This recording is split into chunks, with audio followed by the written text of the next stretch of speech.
There's nothing worse than coming home to an empty house, except when you come home to an empty house that's just been robbed, or even worse, haunted. Hey guys, it's me. Today we are retaking a look at some horror stories where the op was just minding his own business, and then he realized the house he had just bought was haunted. Our next Reddit post is from Mysterious Man. I've always been fascinated with the paranormal, so much so that my wife thinks I'm nuts. But I was willing to test my theories, if it meant saving money on a house. Ow. So naturally I began searching for a fixer-upper in a bad neighborhood. It didn't take long for me to find the perfect place. The house was old but massive. The backyard was overgrown with weeds, and the interior had clearly been vandalized by previous inhabitants. The realtor told me that there had been squatters in the attic, and they'd been there for quite some time. Of course I didn't believe him. I went up into the attic myself, and found all of their belongings right there in the middle of the room. My conclusion, the realtor was lying. Yeah, I should have listened to my gut on this one, because everything started going wrong as soon as I moved in. While I was able to fix most things around the house, others seemed to be beyond repair, like the front door. No matter how many times I fixed it, the lock would randomly stop working, and the door wouldn't stay shut. The only way I found around this problem was to put a large piece of wood against the door, which worked perfectly until one day I came home, and the door was wide open. Naturally, I assumed that someone had broken in. But nothing had been stolen, and there were no signs of forced entry anywhere else. I walked through the house to check if anything had been taken, but everything was fine. Confused, I was about to close the door when I saw something strange. In the reflection of the window, I could see the faint outlines of two figures moving inside the house. I turned around and looked inside, but of course there was nothing there. Was I really seeing ghosts?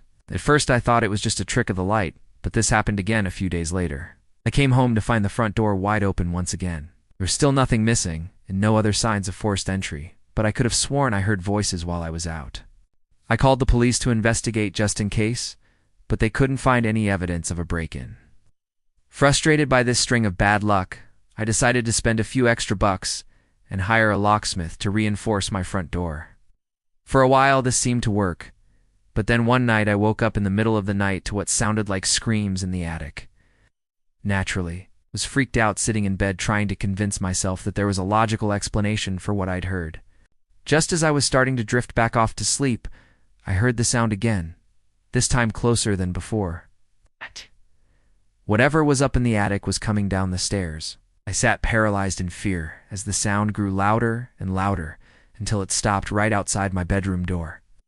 When I finally gathered enough courage to get out of bed and investigate, I found nothing. Still, I knew whatever was up in the attic was getting closer, and I was getting more afraid by the second. I decided it was time to leave the house and waited for morning to come before returning to my room. When I got back, I noticed that several items were now missing from my living room. And when I checked the rest of the house, I found more items that had vanished. One of those items was a security camera that I had installed over my front door. Whoever had taken it must have known exactly where to look, because the thing was never found. As the weeks passed, the activity in my home continued to intensify.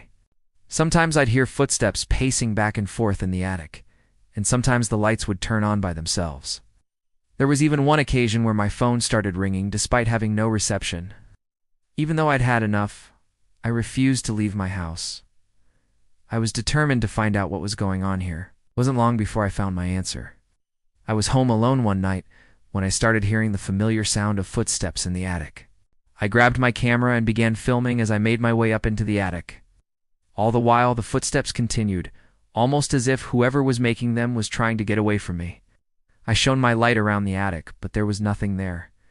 Then I noticed that one of the floorboards had come loose. I knelt down and began prying up on the board, revealing a small crawl space underneath. With renewed determination, I slipped into the crawl space and began digging through the dirt. What I found was a human skull.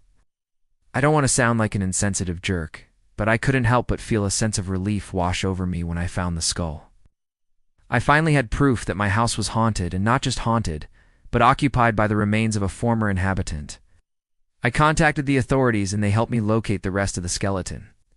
They also discovered that the house had been built on top of an old burial ground. Turns out I wasn't the first person to live in this house after all. The ghost that had been haunting me was now finally resting in peace, and my home was no longer haunted. Well, at least it wasn't haunted by that particular ghost anyway. Our next Reddit post is from Not Okay. I had just finished law school and was looking for apartments near the courthouse. Found one in the basement of an old building. It was cheap and kind of creepy, but it was an easy commute. Plus, I liked the idea of being in the basement. I thought it might keep me safe from crime. I was wrong. The first night I was there, I was woken up in the middle of the night by heavy footsteps above me. I thought maybe it was mice or rats, so I got up on my bed and yelled, "Nothing." A few weeks later, I was at home sick with the flu. I had run out of medicine and needed to go to the store. I pulled on a sweater and went up to get my keys. That's when I saw the shadow figure standing in the corner of my apartment. I screamed and backed away until I hit the wall. I swear this thing was 6 feet tall, thin, dark, and quick. I remember thinking, why is a giant shadow stalking me? It took about 5 minutes for me to calm down enough to think straight. I don't know if I was hallucinating due to the medicine or what. This was early 2008, so I pulled out my flip phone and called a friend who lived nearby. She came over and spent the day with me. We watched TV, ate Chinese food, and thankfully she didn't see anything. That night I went out to dinner with my family, and the next day I returned to my apartment. I cleaned and organized and tried to forget about the shadow man. Fast forward 6 months. It's now mid-2009. The lease was up on this apartment, and I'd already found another place. I invited my friends over for one last party. We drank, we played games, and everyone had a great time. But at midnight, I had to head to bed. That's when I saw him again, standing in the corner of my room. I told my friend about it, and she said, "Let's go to your new place. It's just a little bigger. That shadow man isn't following us." I agreed, and we headed out. To this day, I have no idea what that shadow was. Maybe it was a hallucination brought on by the flu meds. Maybe it was a demon. I don't know. But one thing I do know, I never looked back. Up.